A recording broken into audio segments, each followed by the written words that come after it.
आदरणीय अध्यक्ष महोदय, ये सदन का सौभाग्य है कि आप दूसरी बार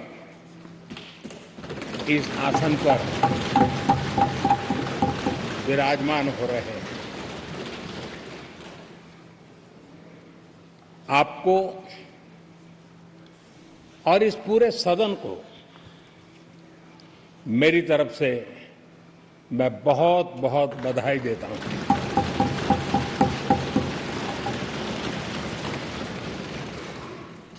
आदरणीय अध्यक्ष जी, मेरी तरफ से आपको शुभकामनाएं हैं, लेकिन इस पूरे सदन की तरफ से भी आपको अनेक अनेक शुभकामनाएं। अमृत काल के इस महत्वपूर्ण कालखंड में दूसरी बार इस पद पर विराजमान होना बहुत बड़ा दायित्व आपको मिला है और आपका 5 वर्ष का अनुभव और आपके साथ हम लोगों का 5 साल का अनुभव, हम सबका विश्वास है कि आप आने वाले 5 साल हम सबका मार्गदर्शन भी करेंगे और देश की आशा अपेक्षाएं पूर्ण करने के लिए ये सदन अपना दायित्व निभाने में आपकी बहुत बड़ी भूमिका रहेगी। आदरणीय अध्यक्ष जी, हमारे शास्त्रों में कहा गया है कि विनम्र और व्यवहार कुशल व्यक्ति सफल सहज रूप से होता है और आपको तो उसके साथ साथ एक मीठी मीठी मुस्कान भी मिली हुई है। आपके चेहरे को ये मीठी मीठी मुस्कान पूरे सदन को भी प्रसन्न रखती है। मुझे विश्वास है आप हर कदम पर नए प्रतिमान, नए कीर्तिमान गढ़ते आए हैं। 18वीं लोकसभा में स्पीकर का कार्यभार दूसरी बार संभालना ये अपने आप में एक बड़ा नया रिकॉर्ड बनते हम देख रहे हैं। श्री बलराम जाखड़ जी वो पहले ऐसे अध्यक्ष थे जिन्होंने 5 साल कार्यकाल पूरा करके फिर दोबारा उनको स्पीकर बनने का अवसर मिला था। उसके बाद आप हैं जिन्हें 5 साल पूर्ण करने के बाद दोबारा इस पद पर आसीन होने का अवसर मिला। गत 20 साल का एक ऐसा कालखंड रहा है कि ज्यादातर स्पीकर या तो उसके बाद चुनाव नहीं लड़े हैं या तो जीत करके नहीं आए हैं। आप समझ सकते हैं कि स्पीकर का काम कितना कठिन है कि उसके लिए दोबारा जीतना मुश्किल हो जाता है, लेकिन आप जीत करके आए हैं, इसके लिए एक नया इतिहास आपने गढ़ा। आदरणीय अध्यक्ष जी, इस सदन में ज्यादातर हमारे सभी माननीय सांसद आपसे परिचित हैं, आपके जीवन से भी परिचित है और पिछली बार मैंने इस सदन में आपके संबंध में काफी कुछ बातें रखी भी थी और मैं आज उसको दोहराना नहीं चाहता हूं, लेकिन मैं एक सांसद के रूप में और हम सभी सांसद के रूप में आप जिस प्रकार से एक सांसद के नाते काम करते हैं, ये भी जानने योग्य है और बहुत कुछ सीखने योग्य है। मुझे विश्वास है कि आपकी कार्यशैली एज ए सांसद भी हमारे जो फर्स्ट टाइमर सांसद हैं, हमारे युवा सांसद हैं, उनको जरूर प्रेरणा देगी। आपने अपने कार्यक्षेत्र में, संसदीय क्षेत्र में स्वस्थ मां और स्वस्थ शिशु एक कमिटमेंट के साथ जो अभियान चलाया है और सुपोषित मां इस अभियान को आपने जिस प्रकार से अपने क्षेत्र में प्राथमिकता देकर के खुद को इन्वॉल्व करके किया है वो वाकई प्रेरक है। आपने कोटा के ग्रामीण क्षेत्रों में हॉस्पिटल ऑन व्हील्स ये भी एक मानव सेवा का उत्तम काम जो राजनीतिक कामों के सिवाय करने वाले कामों में आपने चुना है वो भी अपने आप में गांव-गांव लोगों को स्वास्थ्य सेवाएं पहुंचाने में मदद कर रहा है। आप नियमित रूप से गरीबों को कपड़े, कंबल, मौसम के अनुसार छाता की जरूरत है छाता, जूते, ऐसी अनेक सुविधाएं समाज के आखिरी तबके के जो लोग हैं उनको खोज करके पहुंचाते हैं। खेलों में प्रोत्साहन देना आपके क्षेत्र के युवकों में यह आपने एक प्राथमिकता के रूप से काम उठाया है। आपके पिछले कार्यकाल में 17वीं लोकसभा में मैं कहता हूं कि संसदीय इतिहास का वो स्वर्णिम कालखंड रहा है। आपकी अध्यक्षता में संसद में जो ऐतिहासिक निर्णय हुए हैं, आपकी अध्यक्षता में सदन के माध्यम से जो सुधार हुए हैं, ये अपने आप में एक सदन की भी और आपकी भी विरासत है। और भविष्य में 70वीं लोकसभा के संबंध में जब विश्लेषण होंगे उसके विषय में लिखा जाएगा तो भारत के भविष्य को नई दिशा देने में आपकी अध्यक्षता वाली 70वीं लोकसभा की बहुत बड़ी भूमिका रही है।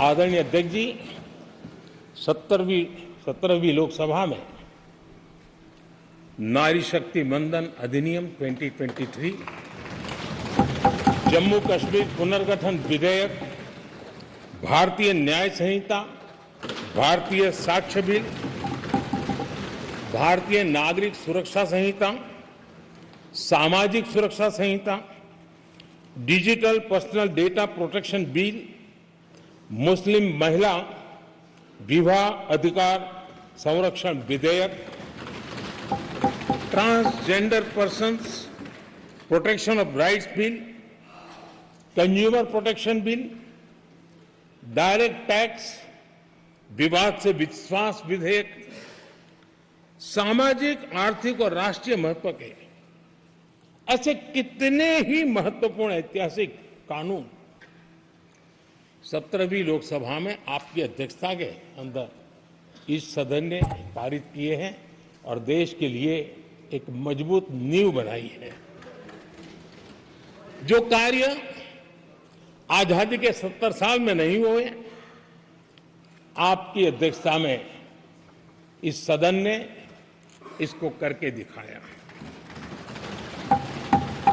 आदरणीय अध्यक्ष जी, लोकतंत्र की लंबी यात्रा में कई पड़ाव आते हैं। कुछ अवसर ऐसे होते हैं जब हमें कीर्तिमान स्थापित करने का सौभाग्य मिलता है। 17वीं लोकसभा में उपलब्धियां, मुझे पूरा विश्वास है देश आज भी और भविष्य में उसका गौरव करेगा। आज देश अपनी आकांक्षाओं की पूर्ति के लिए भारत को आधुनिक बनाने की दिशा में जब हर तरह से प्रयास हो रहे हैं, मैं मानता हूं कि ये नया संसद भवन भी अमृतकाल के भविष्य को लिखने का काम करेगा और वो भी आपकी अध्यक्षता में। नए संसद भवन में हम सबका प्रवेश आपकी ही अध्यक्षता में हुआ और आपने संसदीय कार्यप्रणाली को प्रभावी और जिम्मेदार बनाने का कई महत्वपूर्ण फैसले लिए हैं और इसलिए लोकतंत्र को मजबूती देने में मदद मिली है। लोकसभा में हम पेपरलेस डिजिटल व्यवस्था से आज काम कर रहे हैं। पहली बार आपने सभी माननीय सांसदों को ब्रीफिंग के लिए एक व्यवस्था खड़ी की। इससे सभी माननीय सांसदों को भी आवश्यक रेफरेंस मटेरियल मिला। उसके कारण सदन की चर्चा अधिक पुष्ट हुई और ये आपका एक अच्छा इनिशिएटिव था जिसने सांसदों में भी विश्वास पैदा किया। हाँ, मैं भी कुछ कह सकता हूं, मैं भी अपने तर्क दे सकता हूं, तो एक आपने अच्छी व्यवस्था को विकसित किया है।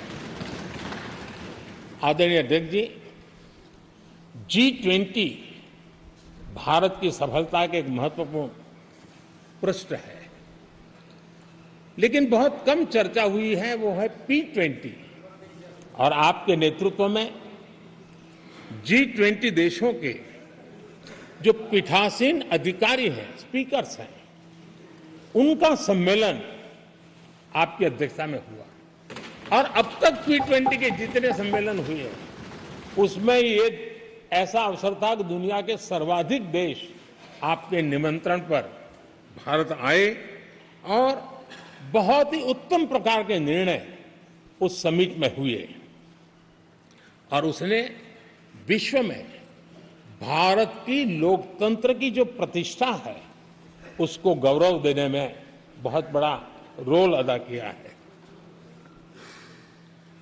आदरणीय अध्यक्ष जी,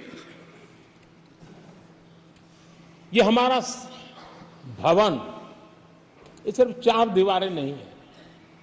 हमारा ये संसद 140 करोड़ देशवासियों की आशा का केंद्र है।